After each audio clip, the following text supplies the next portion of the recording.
पहिलं पडलेलं होल, डोक्यावर खोंडा असा पेहराव करीत जी स्त्री दिसते तिच्याकडे पाहिल्यानंतर आपल्यालाही नवल वाटतं.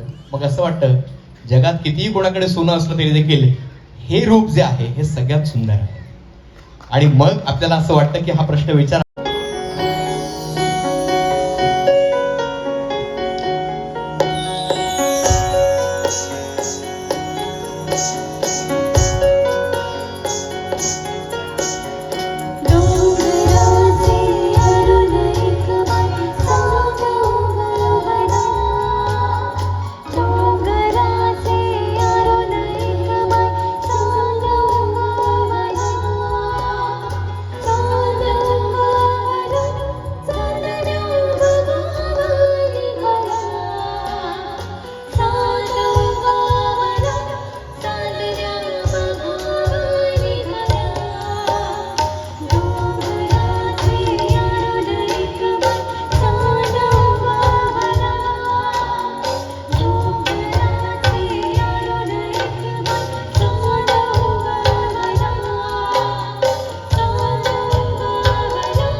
तिचा भाऊ म्हणून उभा राहणं आणि तिच्या मदतीसाठी येणं हे प्रत्येकाचं कर्तव्य आहे. आणि आगरी कोळी समाज त्यामध्ये कधीच मागे राहणार नाही याची मला खात्री आहे. पुण्याची जेजुरी म्हणून ओळखलं जातं.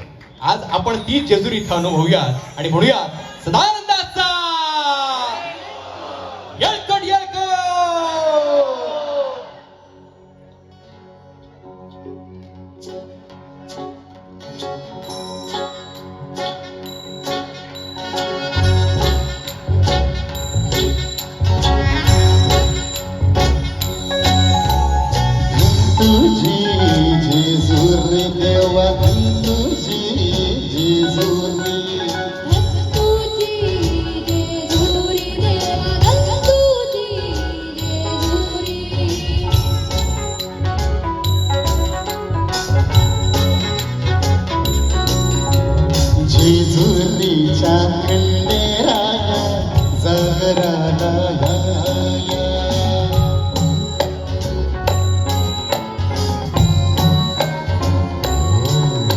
हे जेजुरीच्या खंडेराया जागराला या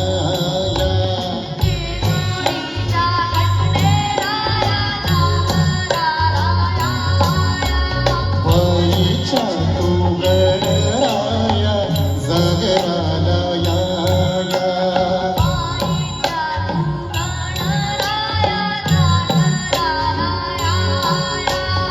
पसरणीच्या भैरी देवा जागराला या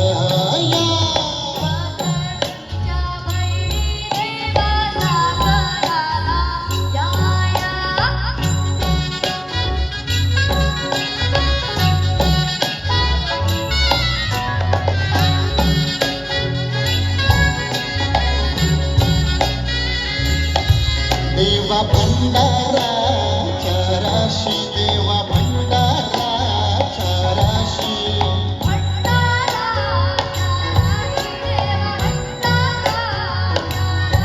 देवा भंडारा चाराशी देवा भंडारा चाराशी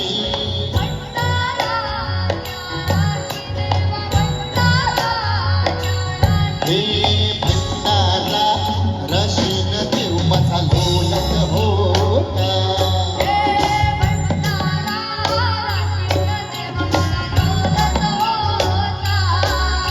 हे भंडारा रशीन देव माझा लोलत होता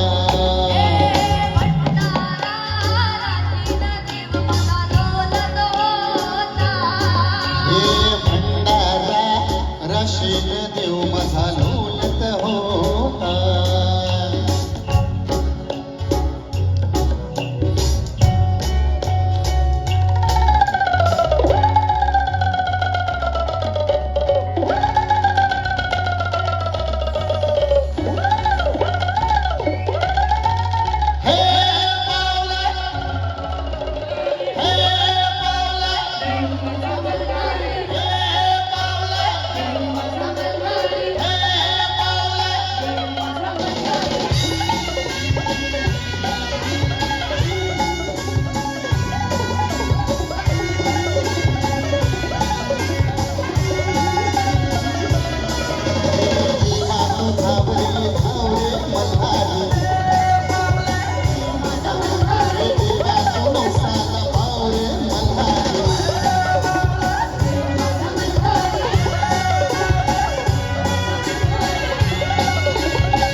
सोन्याची जेजुरी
नवी मुंबईची मानाची पालखी आणि त्या पालखीशी संबंधित सगळे भक्त इथं असल्यानंतर हा जयघोष केवळ मंचावर नाही तर ऑडियन्स मधून सुद्धा ऐकू येणं साहजिकच आहे.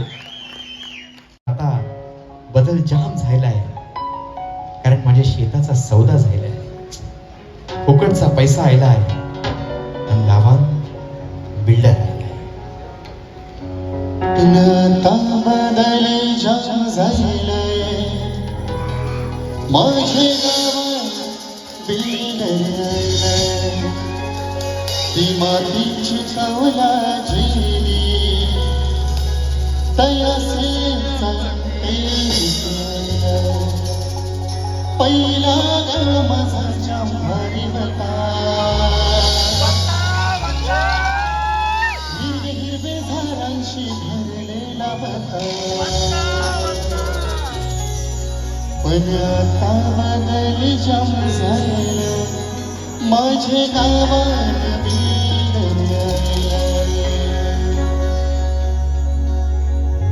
पण आता बदल जाम झाला हे सांगताना काही जण कल्ला करतायत पण ठाऊकच नाही आपण भूमिपुत्र म्हणून वावरतो पण हीच भूमी आता आपल्या हातात राहिली नाही हो ती आपल्या हातून सुटू लागली आहे आलेल्या पैशांची जर योग्य गुंतवणूक केली असती नवीन व्यवसाय सुरू केला असता समाजातील होतकरू मुलांना रोजगार उपलब्ध करून दिला असता समाज सेवा करून देश सेवा सुद्धा घडवण्याचा प्रयत्न केला असता तर चित्र काहीतरी वेगळं असतं पण असं न घडल्यामुळे आता समाजाला हा सवाल विचारायची वेळ येऊन ठेपली आहे की जमिनीचा पैसा खपल्यावर दादा तू करशील तरी काय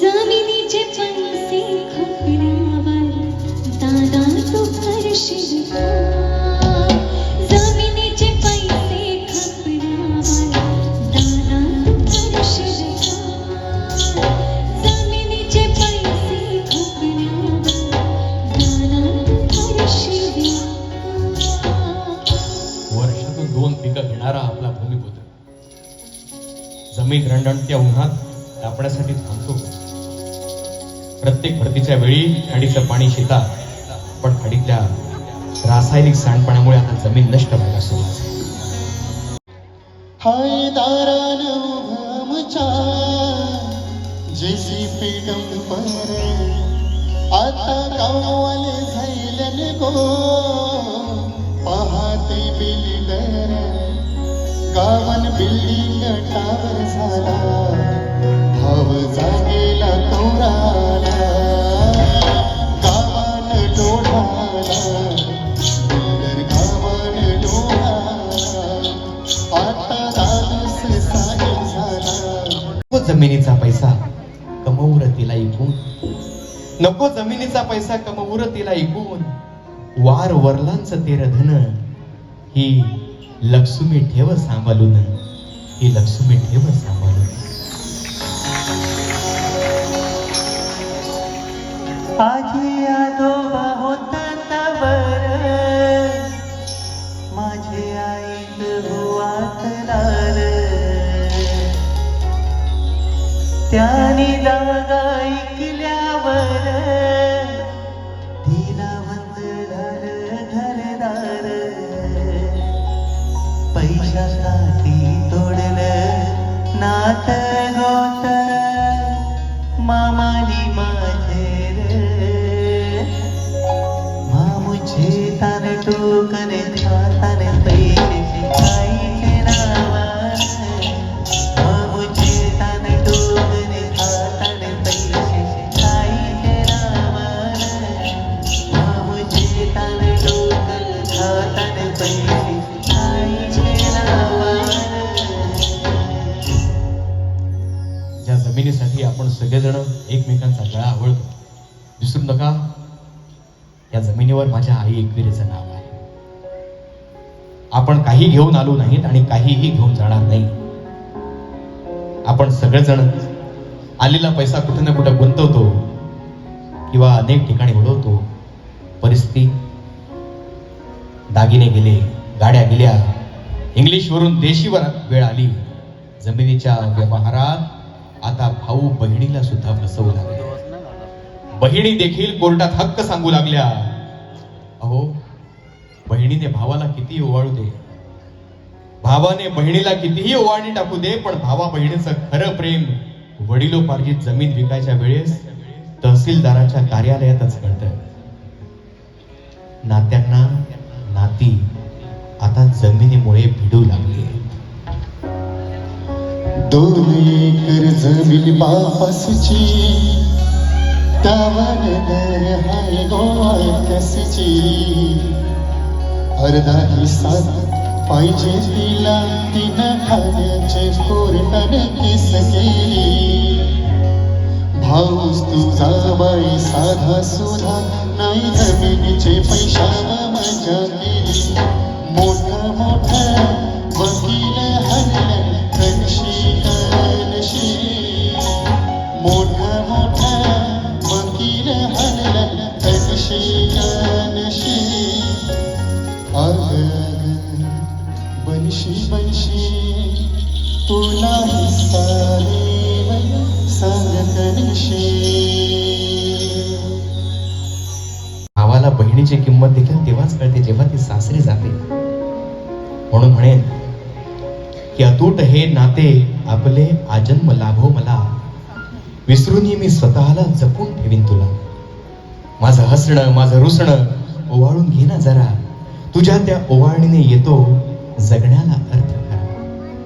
दुःख आले तुझ्यावरी घेईल ओढून मी स्वतः, घाबरू नको तू जीव ओवाळून देईन तुला. संकटावर मात करण्या तुझ्या सावलीत मी उभा भाऊराया तुझा. संकटावर मात करण्या तुझ्या सावलीत मी उभा भाऊराया तुझा. तुझ्यासाठी विटेवर उभा, तुझ्यासाठी विटेवर उभा. वाताना तळेला माईची सर नाही जगी कुणाला. हसवाची टीपा लागली डोळ्याला, हुंकार थांबल लाडके भावाला. लाडके भावाची पाठीची सावली जाईल जवानीच्या घरानं. येईल आठवण भाऊन तुझा ताई मनानो. ना माया ही बहिणी नय शोधून भेटणार जगा.